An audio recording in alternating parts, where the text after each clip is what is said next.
autrefois, je veux dire, même 17e, 18e siècle, etc., il y avait beaucoup d'habitants. Et il y a eu beaucoup de petits villages.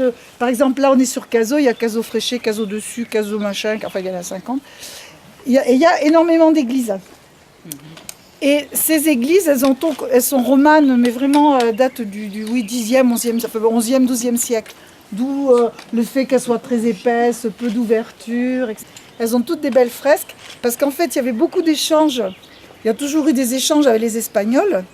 Et à l'époque, alors un peu, les fresques, elles sont plus tardives, parce que c'est à l'époque où les Espagnols sont allés chercher de l'or en Amérique du Sud. Donc, du coup, les Français ont profité de leur fric, en gros, et ont pu embaucher des artistes pour pouvoir faire les fresques du Louron. Tout est très tourné sur la pénitence, l'enfer, le diable, etc. Parce que à l'époque où ça a été fait, ça sortait d'une longue période de guerre, d'épidémie, etc. Et que les gens, ils avaient envie de gagner leur paradis.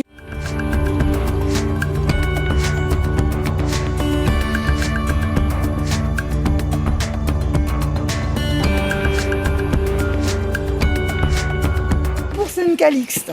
J'ai relu j'ai regardé la légende un peu. Alors bien sûr c'est des légendes. Enfin non, c'est forcément la vérité.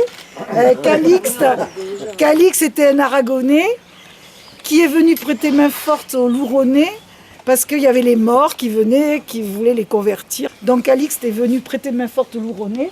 Et donc depuis le col d'Azette, qui est donc en face de nous, d'un bond. Hey. Il est arrivé jusque-là.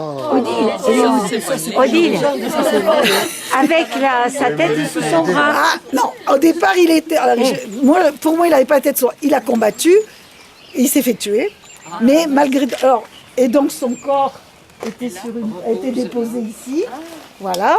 Et malgré tout, les Louronnais ont gagné. Mais Calixte était avec. Alors là, il faut que je regarde mes notes parce que. Son cousin Mercurial, alors il y a une autre légende, le cousin Mercurial, lui aussi, il est venu prêter main forte. Il a perdu un bras dans la bataille, donc il a continué ardemment avec le deuxième bras. Il est mort aussi. Et c'est pareil, ses restes, enfin ses pseudo-restes, parce que bon, sont dans l'église de Vielle-le-Louron. Et Vielle-le-Louron est dédié à Saint Mercurial. Saint-Calix, il y en a deux. Je crois qu'à Loudanvielle, je crois aussi que c'est un Saint-Calix. Enfin bon, il y a des saints partout.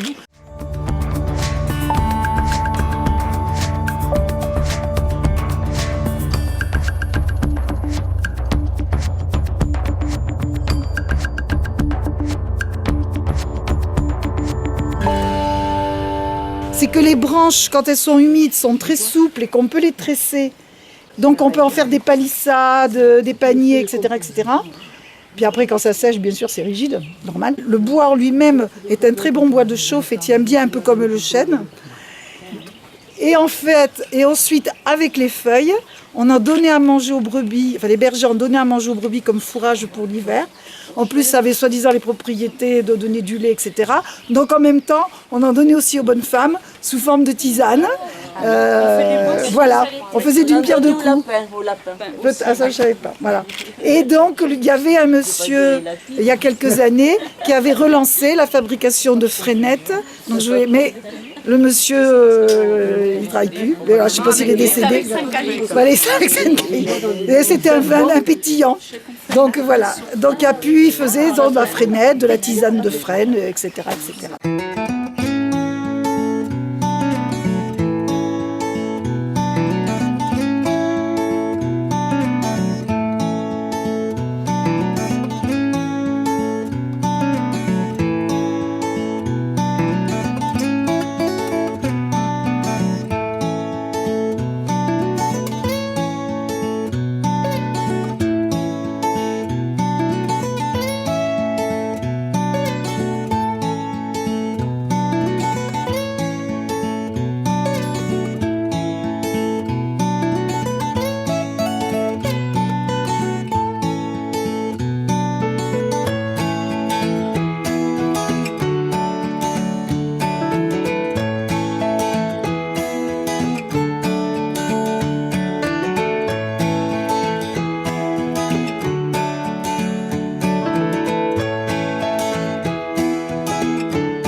cuánto tiempo hace mujer que persigo tu querer.